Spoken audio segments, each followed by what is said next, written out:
من يهده الله فلا مضل له ومن يضلل فلا هادي له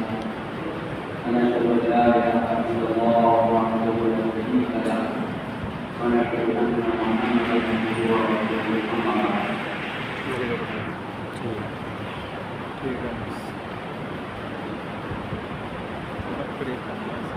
انداز بیان کر کے بہت شوق نہیں ہے، شاید کہ اتر جائے تیرے دل میں میری بات، یا وقت اخلاق میں تکبیر مسلسل، یا خاک میں آغوش کی تسبیح و مناجات۔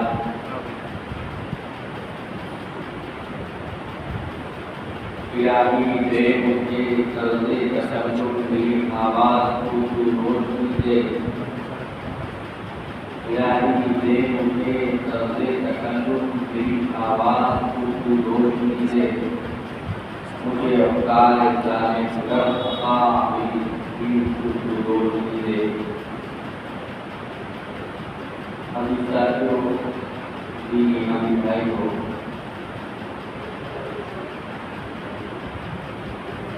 اللہ کا بڑا فضل ہے، اس کا کرم ہے کہ اللہ نے ہمیں ایک ایسے علاقے میں پیدا کیا کہ جہاں پر مسجدیں، مدرسے ہیں، علماء ہیں، خانقاہیں ہیں، اللہ والے ہیں، اور مرنے کے بعد جہاں ہم دفن ہوتے ہیں اللہ نے ہمیں قبرستان بھی عطا کی ہے۔ دنیا میں ایسے بہت سے ممالک ہیں کہ یہاں پر لوگ نماز پڑھنے کے لیے مسجد میں ترستے ہیں اور اپنے بچوں کو عالم بنانے کے لیے ان کے یہاں مدرسے ہیں اور اپنی میتوں کو دفن کرنے کے لیے پہنچان نہیں ہے۔ کئی ممالک اور کئی دنیا میں ایسی ہیں کہ جہاں پر میت کو دفنانے کے لیے باقاعدہ لوگوں کو زمینیں خریدنی پڑتی ہیں، اور کہیں کہیں پر تو زمین اتنی مہنگی ہے کہ وہ 1 لاکھ روپے دے کر زمین خریدتے ہیں۔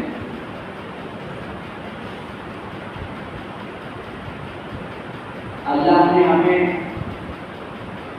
یہ نعمتیں عطا کی ہیں، مدرسے کی، مسجد کی، قبرستان کی، ہمیں ان نعمتوں کا شکر ادا کرنا چاہیے۔ شکر 2 طرح سے، ایک تو یہ کہ ہم اللہ کا شکر ادا کریں زبان سے کہ اللہ تیرا بڑا احسان اور شکر ہے کہ اللہ ہمیں تمہیں مسجد عطا کی، ہم آرام سے جاتے ہیں، نماز پڑھ لیتے ہیں اور کچھ دیر بیٹھ کر دین کی بات سن لیتے ہیں، سمجھ لیتے ہیں۔ اللہ تمہیں ہمیں مدرسہ عطا کیا، یہ بھی ذرا بڑا انعام اور احسان ہے کہ ہمارے چھوٹے چھوٹے بچے اللہ کا نام لیتے ہیں، قرآن پڑھتے ہیں اور نبی پاک علیہ السلام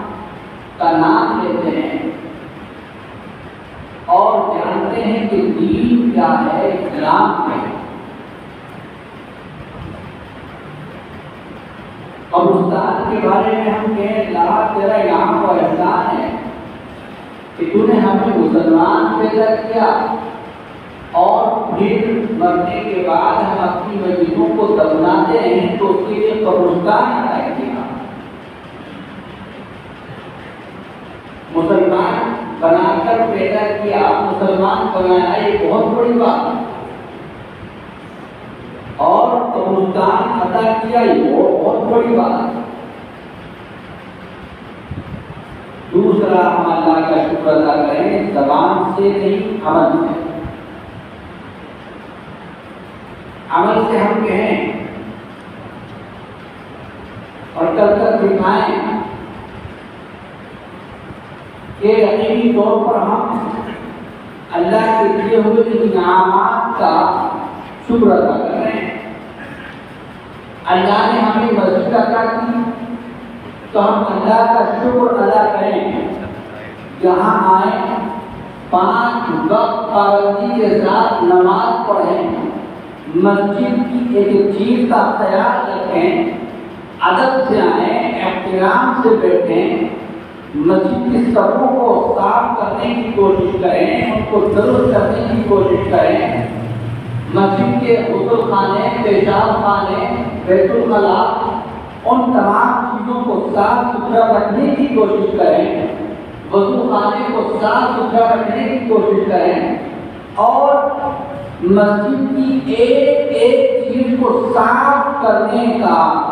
ہم اس طرح سے ارادہ کریں اور عہد کریں کہ ہماری نیت ہو کہ اللہ ہمیں اس کے اوپر ثواب دے. اسی طرح ہم مدرسے کی ہر چیز کے ساتھ کریں، مدرسے میں موجود ایک ایک مدرس کا خیال رکھیں، ان کی جذبات کا خیال رکھیں. جو بچے مدرسے میں پڑھنے جاتے ہیں ہم ان کا ادب کریں، احترام کریں کہ وہ اللہ کا نام لے رہے ہیں اور نبی پاک علیہ السلام کا نام لے رہے ہیں، اور اس کے اوپر جانی اعتبار سے بھی تیار ہیں اور مالی اعتبار سے بھی تیار ہیں. ٹھیک اسی طرح ہم اپنے عمل سے قبرستان جو اللہ نے ہمیں عطا کیا ہے اس کا بھی شکر ادا کریں، اس کی ایک چیز کا خیال رکھیں. ہمارے یہاں پسند قبرستان کی ہے یہ تو 4 دیواری ہوتی نہیں ہے، اور لوگ بہت بڑی تعداد میں ہم دیکھتے ہیں جیسے بھی ہیں کہ قبرستان کی زمین کاٹ شروع کر دیتے ہیں، اپنی زمین میں شامل کرنا شروع کر دیتے ہیں. ایسے واقعات ہماری نظروں کے سامنے بہت سے گاؤں میں پیش آتے ہیں، لیکن جہاں پر 4 دیواری ہو جاتی ہے ہم وہاں اس کے علاوہ اور بہت ساری چیزیں دیکھ رہے ہوتے ہیں کہ جو انتہائی ناتیبہ، غلط، گناہ، جرم اور ایسے ایسے جرائم، ایسے ایسے گناہ کہ جن کے اوپر سخت ترین اللہ تبارک و تعالیٰ کی وعیدیں آئی. یاد رکھیے کہ ہم ایک ایسے ماحول میں اور حالات میں جی رہے ہیں کہ اگر ہم نے ان مدرسوں کی، مسجدوں کی، قبرستانوں کی قدر نہیں کی اور اللہ کا شکریہ ادا زبان اور عمل سے نہیں کیا تو یاد رکھیے ہو سکتا ہے ہم سے یہ نعمت چھین لی جائے. اس لیے کہ قرآن میں اللہ نے صاف کہا وَإِن كَفَرْتُمْ إِنَّ عَذَابِي لَشَدِيدٌ کہ جو میرے انعامات کی ناقدری کرتا ہے تو میں اس کو 2 عذاب دیتا ہوں. ایک عذاب یہ ہے کہ وہ اس سے اس نعمت کو چھین لیتا ہوں، اور دوسرا عذاب میرا عذاب ہوگا جو سخت ترین عذاب.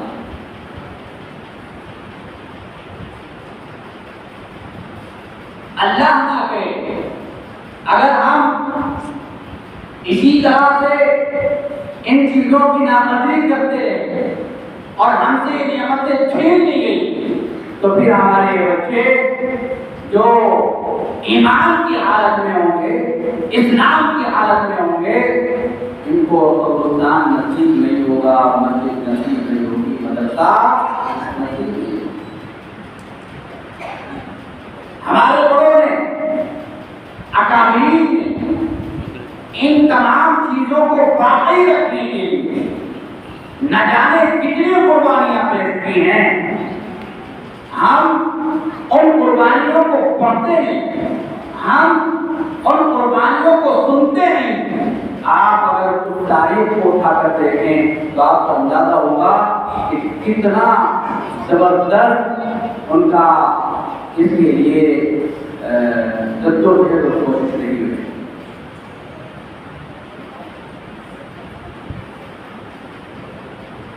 ہزاروں کی تعداد میں، لاکھوں کی تعداد میں علماء نے جگہ جگہ پر، چپے چپے پر جا جا کر علماء کی اہمیت اور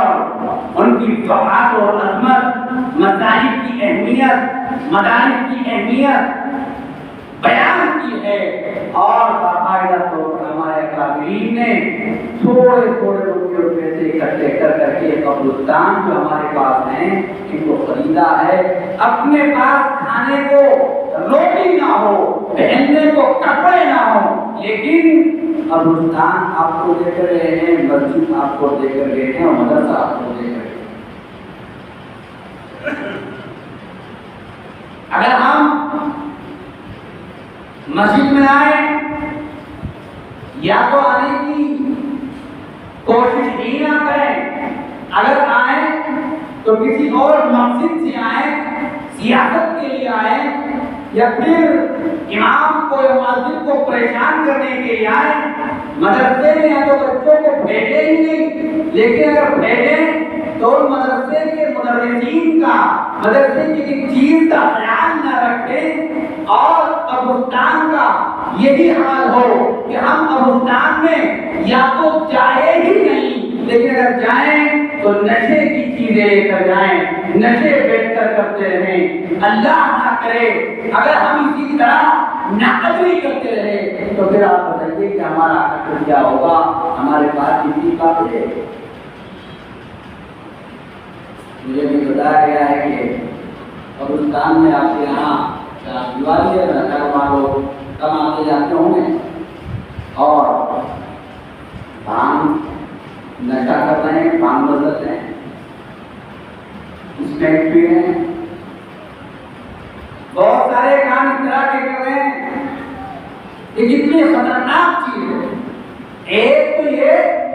کہ انسان گناہ کر رہا ہے، ایسا گناہ کہ جس کی حدیث میں سب ترین دلیل آئی ہے کہ جنت کی خوشبو تک اس کو نصیب نہیں ہوگی اگر مر گیا. اور دوسرے کی ایسی جگہ پر کہ جہاں پر انسان کو دنیا کا خیال ہی نہ آئے وہ آ جا کر ایسا کام کرتا ہے تو ظاہر سی بات ہے کہ کتنی خطرناک ہے. صحابہ کرام رضوان اللہ علیہ نہیں جاتے تھے قبرستان. ایک حال جاری ہوتا تھا. کئی صحابہ کے واقعات اتنا روتے تھے کہ چہرہ مبارک تر ہو جاتا تھا، داڑھی بھیگ جایا کرتی تھی. اور قبرستان جانے کی باقاعدہ اسلام نے تعلیم دی اسی وجہ سے کہ تاکہ انسان کو دنیا سے بے رغبتی کا پیغام ملے اور آخرت کی طرف انسان کی رغبت ہو. لیکن اگر ہم قبرستان میں بھی ایسی حرکت کرتے ہیں تو یقین جانیے کہ ہمارے لیے اس سے زیادہ خطرناک اور کوئی بات نہیں ہوتی. اس لیے یاد رکھیں اپنے ایمان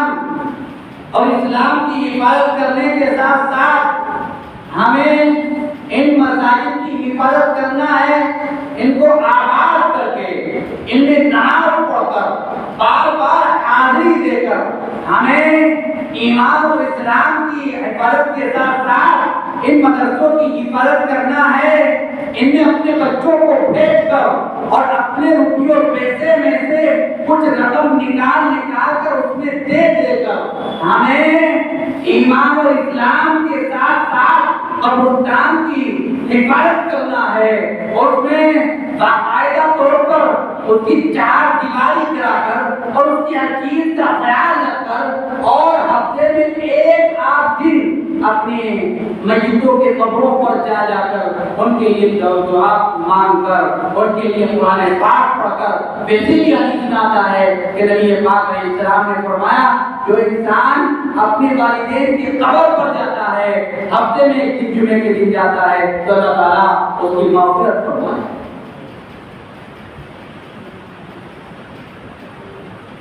انشاءاللہ اس کے لیے سب حضرات تیار ہیں۔ آئندہ مجھے اس طرح کی کوئی خبر نہ ملے کہ کوئی آدمی گیا قبرستان میں اور وہاں جا کر وہ نشہ کر رہا ہے یا کوئی اور اس طرح کی حرکت کر رہا ہے اور وہاں پہ بیٹھ کر گانے سن رہے ہیں، ویڈیو دیکھ رہے ہیں، نعوذ باللہ وغیرہ اور کوئی کام کر رہے ہیں۔ اسی طرح مسجدوں کے بارے میں کوئی شکایت نہ ہونی چاہیے، مدرسوں کے بارے میں کوئی شکایت نہ ہونی چاہیے، ورنہ تو میں نے آپ کو سنایا کہ اللہ کا اصول ہے کہ جو نعمت کی نافرمانی کرتا ہے اس کو نعمت کو چھین لیا۔ اسی میں دوستوں اس پر توجہ ہے، اس کا خیال کریں۔ مسجد کا بھی، مدرسے کا جو قبرستان کا بھی ابھی ہمیں معلوم ہوا ہے کہ قبرستان میں کچھ ضرورت ہے، اور وہ ضرورت یہ ہے کہ